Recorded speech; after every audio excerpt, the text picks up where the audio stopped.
Okay guys, I'm sorry for the break. I thought the video was continuing, so I'll try and pick up where that left off. We take the square root of x squared, which is x. We take the square root of 4, which is 2. The middle term should share the same sign because that's the only way it's going to produce that middle term with inners and outers. We'll take the sum on this end, which is -5 plus 4 gives us -1. So we know that those roots are going to be imaginary or complex.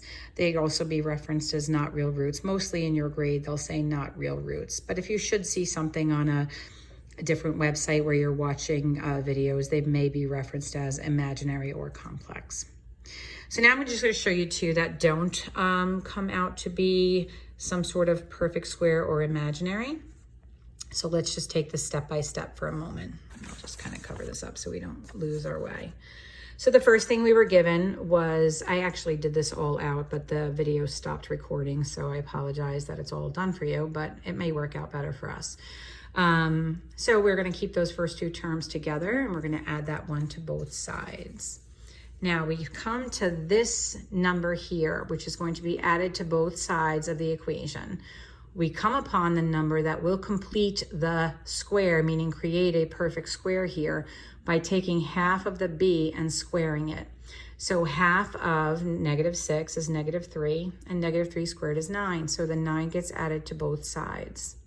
So you end up with 10 on the right, and you end up with x minus 3 squared to represent this trinomial squared. Then we will introduce the square root. You will have that group opening up because the squaring of the square root or vice versa void each other. Remember, you have to do addition and subtraction, or like positive and negative roots there. When you add that 3, please get in the habit of placing it in front so it doesn't accidentally get scooped up in your radical. If they ask you for exact form, you would stop right here. If they want you to separate the roots here, you can. You might also be asked to go to your calculator and write out the entire calculator display and then round it. For our purposes tonight, we're going to stay in radical form, okay? I'm going to show you one more. I already did the work out for it, but I will do it again because I think it's important that you see it. So here's the last one we're going to see today, which is the x squared minus 14x minus 10 is equal to 0. Again, we are completing the square. Our first step in completing the square is going to be to move that constant to the other side of the equation. Okay, so now I'm going to find a number that is going to create a perfect square trinomial. Now, I do that by taking half of the b and squaring it.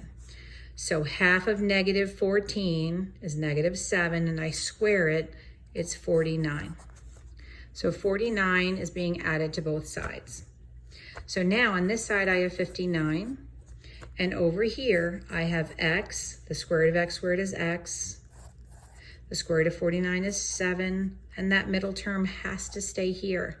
Remember, this is really x minus 7 times x minus 7. So those middle terms is what makes up that -14x. Here's where you introduce the square root. So you will have x minus 7. The square root is undoing the squaring there. You have plus or minus rad 59. You'll add the 7 to both sides to isolate x. Place it in front of those positive and negative roots. And you would stay right here in exact form. So just to clarify, the reason they call this completing the square is really based on what is going on right here.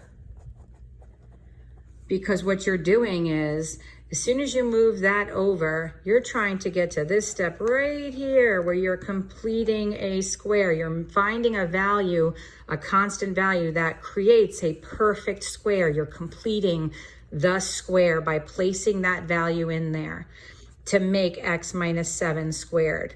but you can't just randomly add to one side of the equation and hold true. So that's why it's getting added to the other side as well, because equal amounts added to equal amounts create equal amounts. So you're staying in truth.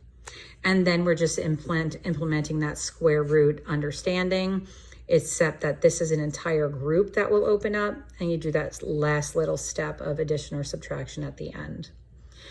So I hope this made sense for you. I'm going to assign you a couple of things to practice. I will send out the answers as well, but I do want to see the work. It's important that I see how you are processing information. So please keep a lookout in your email for that as well. All right, I hope you guys are doing well. I'd love some feedback, so please let me know how these videos are working out for you.